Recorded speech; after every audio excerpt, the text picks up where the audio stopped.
Hey there, sports fan. Today is going to be part one of my February wrap up. I actually had a great reading month in February. I ended up reading 6 books. One of them is a graphic novel, but I still count graphic novels because there were words that I read, so it was a book. I have a lot to say about some of the books that I read, and I felt like it would end up being a really long video if I tried to cram all 6 mini reviews into one video.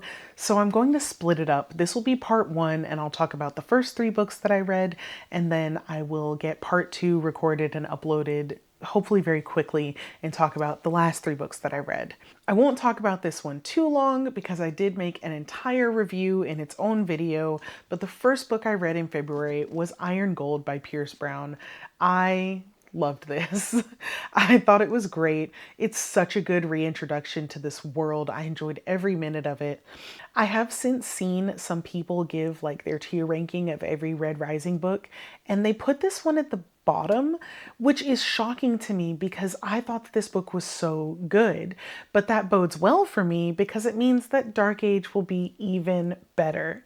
Iron Gold takes place 10 years after the events of Morningstar, and when we meet up with Darrow and the gang, things are not good. Things are actually pretty bad. Darrow has been actively at war for a decade, and it just seems like he's never going to find peace. Darrow is exhausted. All of his relationships are strained. He is definitely not the husband, father, or friend that he hoped he would be. And he's actually kind of starting to really hate himself and see himself as just like a warmonger. It seems like that's the only thing that he does successfully. It's the only thing that he's good at or good for. And so he just keeps doing it. We get introduced to some new characters in this book, and we get the perspective of an old character who's kind of new to us because he's grown up now, Lysander. These new perspectives really open up the story and broaden the world, especially with Lyria and Ephraim, because we get the perspective of these characters who were not at the top of the pyramid during the war. These are people who were kind of down in the mud, and we're seeing how a years-long war has really affected their everyday life. It's kind of destroyed parts of them, it's hardened them, it's made them bitter and angry. The way that war has changed them leads them to make choices that they might not have made if they lived in a time of peace. I feel like Iron Gold is really setting the stage for what's going to happen next in the coming books. I'm really excited to get to Dark Age. I loved this. I thought it was a blast. I gave this book a 5-star rating. I gave it a 5 on vibes and overall story, and I gave it a 4 on technical skill. I would definitely recommend this, and I will probably reread it in the future. Next up, I read The Poppy War by R.F. Kuang. I have kind of a lot to say about this. I have a lot of notes on it, so just bear with me. The Poppy War is about a young woman, or actually kind of a child, named Rin, who is a war orphan. She lives in a fictional fantasy version of China, and she tests in to a very prestigious military academy. It's an academy for kind of the best and children of military personnel where they will be trained to be in the military, most likely as officers. While she's at the academy, Rin does realize that she has access to some abilities that other students don't necessarily have. There are a lot of other events that I don't want to talk about in like the synopsis. I will kind of reference them in my reviews. I thought that The Poppy War was very well written. The characters are extremely interesting. They're well written. They are nuanced and they have a lot of depth, even though almost none of them are likable. It's very clear that R.F. Kuang spent a lot of time and effort, and she put a lot of thought into building these characters and crafting this world that they live in.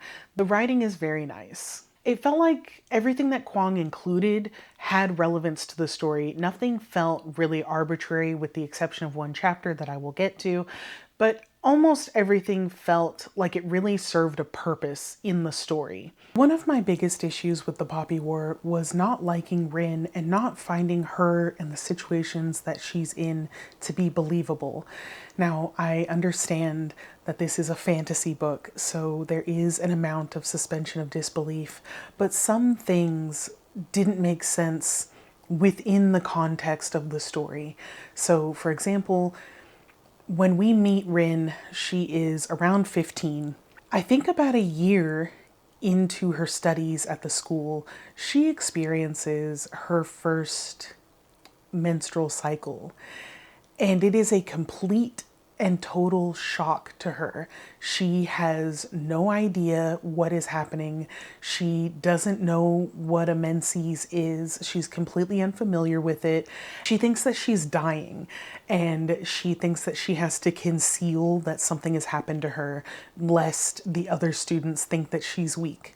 I would find this plausible if the main character were maybe 12 or 13 and also uneducated.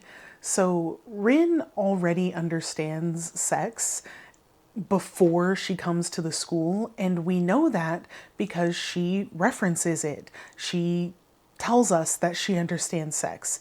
Additionally, when she's at Synagard, she has to study biology and medicine because every student is expected to know some amount of field medicine. I find it highly, highly unlikely and unbelievable that something as basic as a menstrual cycle wouldn't be explained in like an introductory biology class at what is supposed to be the most prestigious academy in this country. So that was something that immediately I kind of took issue with. And then the events after her first cycle were really upsetting to me, and I don't feel like they were necessary. It felt very kind of icky. Another problem that I had with Rin is that when we first meet her, she's 15, and she definitely is like emotionally stunted. She reads as more of maybe a 12 or 13-year-old. But as she ages, because by the end of the first book, I think she's like 18 or maybe 19, and she still sounds like she's 12. She is very entitled. She's very bratty. She expects people not only to just accept her into their ranks, but also she kind of expects people to treat her like she's better than them, because it definitely comes off like she thinks that she's better than everybody. And then her hubris is rewarded at the end of the book, which is very frustrating because she's not a likable person. She is very childish, very entitled. I think a really good example is that upon her first introduction to her like nemesis through school, literally the first time she meets him, she punches him in the face. And then she acts put out that he doesn't like her and that he's mean to her and has it out for her. I'm not saying that any of the things that that character does are justified or excusable, but I think have some perspective, my friend. You straight up punched him in the face the first time you met him and then acted like you were superior to him, even though throughout the book we learn that he is smarter and stronger than she is. On the topic of Rin having just kind of a shitty attitude across the board, she routinely gets really good advice from her best friend Kite and then her master Zhang. And every time they tell her something that makes sense and they give like a good reason and explanation and they're giving her advice that is actually like helpful and going to help her succeed, she treats them like they're stupid and then just does whatever she wants anyway. It's so frustrating to read someone who is supposed to be a genius, but their actions show that they're actually incredibly stupid. It's kind of the paradox of a person of average intelligence writing a character who is a genius. Rin is not a genius. Rin is just as dumb as the rest of us. And maybe it's extra annoying because she thinks she's a genius and she can't stop telling us how great she is. This isn't necessarily the character, but it's like how she's written, is that it seems like Rin is only romantically attracted to men who abuse her, like men who physically harm her are the people that she's attracted to. And the book normalizes this in what I think is a really gross way. I kind of think that it's like borderline harmful because it was my understanding that this is a young adult novel, or that it's targeted towards young adults. If you're a dumb 13-year-old and you're kind of going into these sorts of interactions for the first time in your life, and the media that you consume shows a man physically assaulting his love interest, and then the book forgives him and the characters forgive him, then it normalizes that for your reader, and they go into the world thinking that getting choked out by your boyfriend is okay, which it's not. I think Naja is a really good example of this because Rin comments constantly on him being extremely attractive, and she is physically attracted to him. The entire time that they're at school together, he is abusive to her. He is verbally, emotionally, and physically abusive to Rin, but she often talks about how attractive he is. When the circumstances change and they kind of have like a bonding moment, it felt like the book was telling us to just forgive him and just forget about their conflict because the situation has changed and we have to just move past that. I think that resolving conflict and moving forward is healthy, but I don't think that the conflict was resolved. It kind of just got ignored, and we don't get a reason for why they've moved past it other than we're not at school anymore. I felt like it kind of excused the behavior of abusive, angry men and told the reader to just let that go. I don't know if I'm misinterpreting it, but that is how it read to me. Similarly, with Alton, they have very few interactions while she's at school, and then they have honestly very few interactions that we see after their school setting. I think it is kind of implied that they have a lot of interactions and that she has built a rapport and a relationship with all of these other characters in her like squadron, but we don't ever see that happen. So the book tells us that we should care about these people, but we don't see it. And then it tells us that she has a relationship with Alton, but the only time we see Alton and Rin interact, it is typically violent.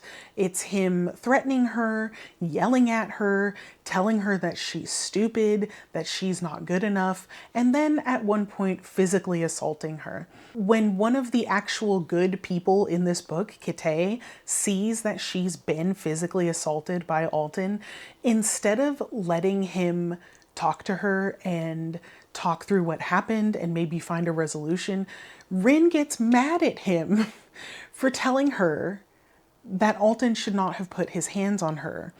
And then she still goes on to kind of have the hots for Alton. I just felt like the relationships were really gross. The way that the abuse was romanticized was really gross. And I felt like the book was constantly telling us to just forgive people for being horrible people. I did not appreciate that. It was actually a huge turnoff for this book for me. The last thing that I want to address about the Poppy War is in chapter 21, Rin and her squadron realize that they have been duped. They've been tricked by their enemy army, and the army has actually gone to attack a different major city. And when they realize it, they don't know if it's too late, so they like rush to get to this city. And when they get there, it has been sacked.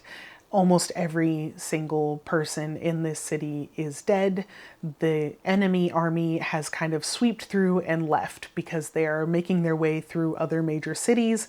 There are no trigger warnings for this book. I did a tandem read where I read a physical copy and I listened to the audiobook kind of alternating. The audiobook does not have any trigger warnings. My physical copy also does not have any trigger warnings. As far as I could find, none of the physical copies have a trigger warning. Chapter 21 needed a trigger warning, and I am probably one of the last people who would ever say that a book needs a warning. The reason that this chapter needs a warning is because there's nothing about the book that would prepare you for what you're going to read in chapter 21. This book is not a horror novel. It's not like a splatterpunk novel. I wouldn't expect a trigger warning on like Cujo because you know what you're getting into with Cujo. But this book is marketed as a fantasy with a character who goes to military school and then gets magic powers. There was nothing in the marketing to prepare me for what I was going to read in chapter 21. I actually am not comfortable repeating some of the things that are said in this chapter, so I'm not going to. Suffice it to say, the enemy army that has swept through this city does not consider these people to be human. They look at them as less than animals. And for whatever reason, they take joy and entertainment out of cruelty and desecration.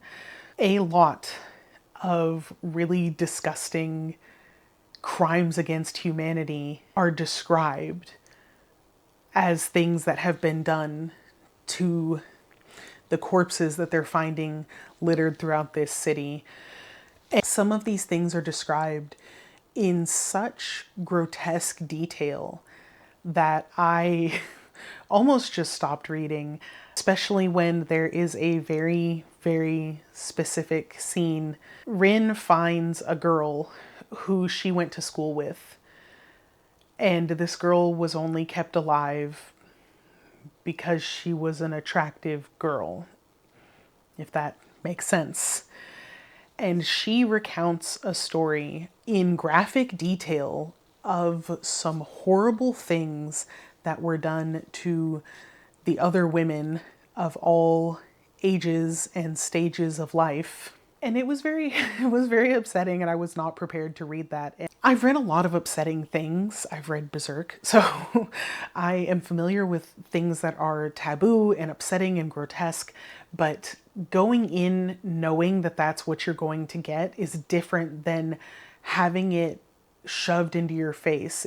I was actually bamboozled. Then there is a specific particular atrocity committed that is repeated, I think 4 or 5 times in a very short time frame. It felt so unnecessary to keep saying it.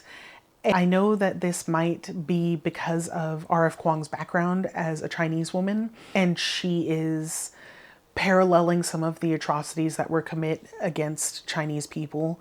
I didn't like being surprised with this. I would have appreciated some kind of warning, I guess. I don't think that it added to the story. I don't think that it gave us really anything.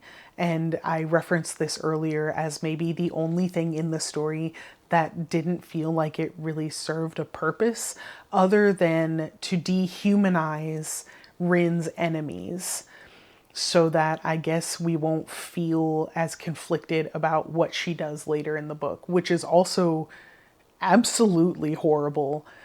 I don't intend to read the rest of this series, but if Rin doesn't die in the end, then I feel like the ending is fumbled. I don't believe that somebody who does the things that she does should be allowed to continue living at the end of their book, like in fiction. Some of the things that she does, the choices that she makes, are just terrible, just truly horrible choices. And again, when she is confronted by the voice of reason, like her friend Kite and her master Zhang, she treats them like they're stupid, like they don't know, like they didn't see the same stuff that she just saw. That is kind of my rant on the Poppy War. I'm sorry that I took so long talking about it. I just had a lot of thoughts about what I didn't like. There is a lot to enjoy with this story. It's written very well. The characters are very fleshed out, I think. They felt very consistent. I didn't feel like any character was doing things just to serve the story. I felt like the characters' motivations made sense. I don't know how I felt about the magic. I feel that it may not have been explained very well, but that might be because it's the first book in a series and the subsequent books might explain the magic a little bit better. There's a little bit of mystery that I think as the reader you're trying to solve, and that will always keep people involved in the story. I think the story is really engaging. It was entertaining. I enjoyed reading most of it, but I hate Rin so much. I hate some of the themes of like romanticizing abuse, forgiving abuse without actually confronting the abuse. And then, of course, some of the actual war crimes that are committed throughout the book, I just didn't enjoy reading about. I do recognize that it's not a bad book technically. I gave it an overall 3-star rating. I gave it a 3 on like vibes and story, and that's just how I felt. But I gave it a 4 on technical skill because I think it's written really well. I might recommend this. If you heard all of my complaints but you're still interested in the story, then I would say go ahead and give it a try. I would say you could actually entirely skip chapter 21 and be better for it. I definitely would not reread this, and I probably won't finish the series. Next up in February, I read Persuasion by Jane Austen.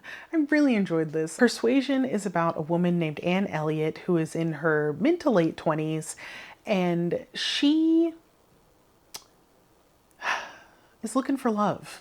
So Anne was actually in love with this man when she was young, and she had like a loose engagement to him, but she was advised by a family friend to end the engagement. And in order to kind of keep the peace within her family and do what her family friend, her kind of mentor, was telling her was right, she ended the engagement with Captain Wentworth, and she has kind of not regretted it ever since, but she has kind of just been yearning for him for like 7 years. Through a series of very like British circumstances, their paths cross and she has a second chance at love.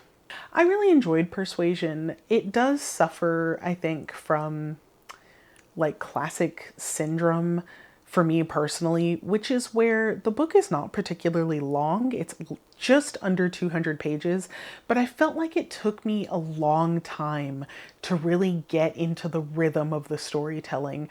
And that's just because I'm used to reading modern books. It's written in a different style that was more common for the time.